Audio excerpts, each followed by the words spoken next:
मैं अभी आया हूँ प्रयागराज के कुंभ के मेले में और हमारे समक्ष हैं अभी। मैं माँ जगदेवी विश्व सेवा सद्भावना संस्थान का प्रबंधक पंडित राजीत राम दुबे बोल रहा हूँ। जो यहाँ जगह पर जितने भी श्रद्धालु आए, जितने भी भक्त आए और जितने भी आते रहेंगे, उनके हर समस्याओं का अंत माँ गंगा, क्योंकि यहाँ जगह पर 4 प्रकार का स्नान बताया गया है। दरस, परस, मज्जन और पाना। लोग देख करके भी स्नान कर लेते हैं, छू करके भी स्नान कर लेते हैं, स्नान भी कर लेते हैं, अंजुलि से जलपान कर लेते हैं, स्नान हो जाता है। यहाँ का विधान 4 प्रकार से मुक्ति बताई गई है। तो जिनको जिस प्रकार से, कितने लोग जल में स्नान नहीं करते हैं, बस देख लेते हैं, तो सबके पंथ अलग अलग हैं, तो सबके विचार अलग अलग हैं। इसलिए जो है माँ गंगा की अविरल कृपा आपके ऊपर बनी रहे। पूरे जो भी यहाँ पृथ्वी पर माने विश्व के कोने कोने से श्रद्धालु लोग आकर के माँ गंगा की तरण तारण पावन गंगा को छू करके, स्नान करके, पी करके, अपने ऊपर जल को पवित्री करके अपने आप को कृतार्थ करते हैं और धन्यवाद के पात्र बनते हैं। इस तरह पर माँ भगवती की कृपा से कई वर्षों से अनुष्ठान कर रहा हूँ। यहाँ विगत कई वर्षों से रह रहा हूँ। माँ गंगा की इतनी बड़ी अविरल कृपा है।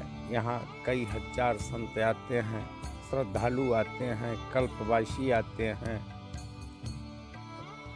कथा, प्रवचन और यज्ञ, क्योंकि प्रयाग, इसका नाम प्रयाग, प्रथम यज्ञ यहीं हुआ है, यहीं हुआ, जिसके कारण इसका नाम प्रयाग पड़ा हुआ है।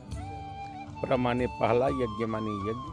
जो पहला यज्ञ हुआ ये प्रयाग में हुआ। यहाँ भगवान श्री रामचंद्र जी ने कुछ समय तक कल्पवास किया, उसका महत्व और ज़्यादा बना। गंगा, जमुना, सरस्वती तीनों का एकाग्र चित्त यहाँ जगह पर मनोरम स्थान संगम बनाया गया है। यहाँ इतना बड़ा स्थान दुनिया में कहीं नहीं है। यहाँ जितने भी विचारों को व्यक्त किया जाए उतना कम है, क्योंकि जो अविरल माँ गंगा अपने स्वरूप को धारण करके, क्योंकि इनके अंदर जाकी रही भावना, जैसे प्रभु मूरत देखी तिन तैसी, जिनके जैसे विचार होते हैं उनके पास वैसी कृतियाँ होती हैं। माँ गंगा के अंदर मैंने देखा है इतनी शक्ति है। यहाँ तो जितने साधु संत हैं सब चले गए हैं, उन्हीं में से मैं एक इकलौता बचा हुआ हूँ, और कहीं कोई हो तो मैं नहीं बता सकता हूँ। मगर यहाँ जगह पर तो परमात्मा की कृपा से मैं हमेशा शिवरात्रि तक रहा करता हूँ। महाराज जी, एक छोटा सा सवाल है। बोलिए। ये किस उपलक्ष्य पे लगता है ये कुंभ का मेला?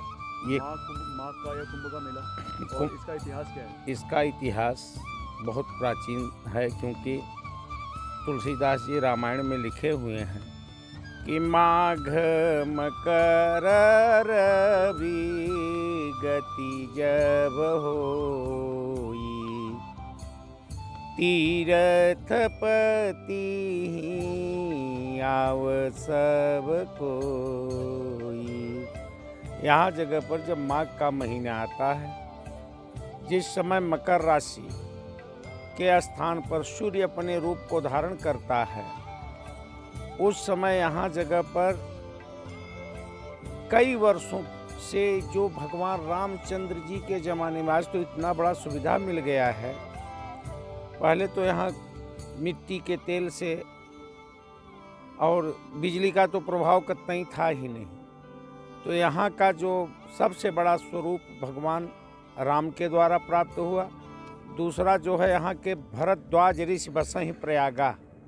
भरद्वाज ऋषि जो है यहाँ आकर के उन्होंने हरे राम हरे कृष्ण का जो महामंत्र पैदा किया, यहीं प्रयागराज की धरती से पैदा किया।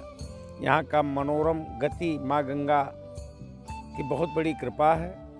और यहाँ जगह पर मेला क्या, ये समझ लीजिए कि विश्व का बहुत बड़ा स्वरूप है। यहाँ गंगा, जमुना, सरस्वती का जो नाम बोला जाता है, और इस धरा पर माँ गंगा की अविरल गति जो निर्धन को धनी बनाती हैं, बाझन को पुत्र देती हैं। कई कार्य उनके सराहनीय हैं, कई कार्य हो रहे हैं। सबसे बड़ा यहाँ अक्षयवट मंदिर है आपके पास में।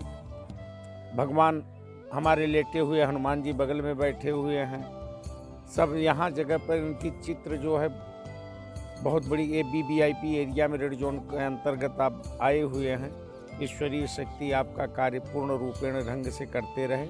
और प्रयागराज की ऐसी धरा है जो कभी हुई नहीं है न कभी होगी, क्योंकि ये भगवान की अद्भुत चमत्कार है। बाकी और कुछ जानना चाहते हैं तो उसके बारे में बताइए। एक बार ये आपने बताया ना कि जो हरे कृष्ण राम महामंत्र है, यहीं से ये मंत्र चालू हुआ। हरे राम राम राम हरे हरे, हरे कृष्ण कृष्ण कृष्ण हरे हरे, जो पूरे दुनिया में आज बहुत बड़ा मंत्र बन करके चल रहा है।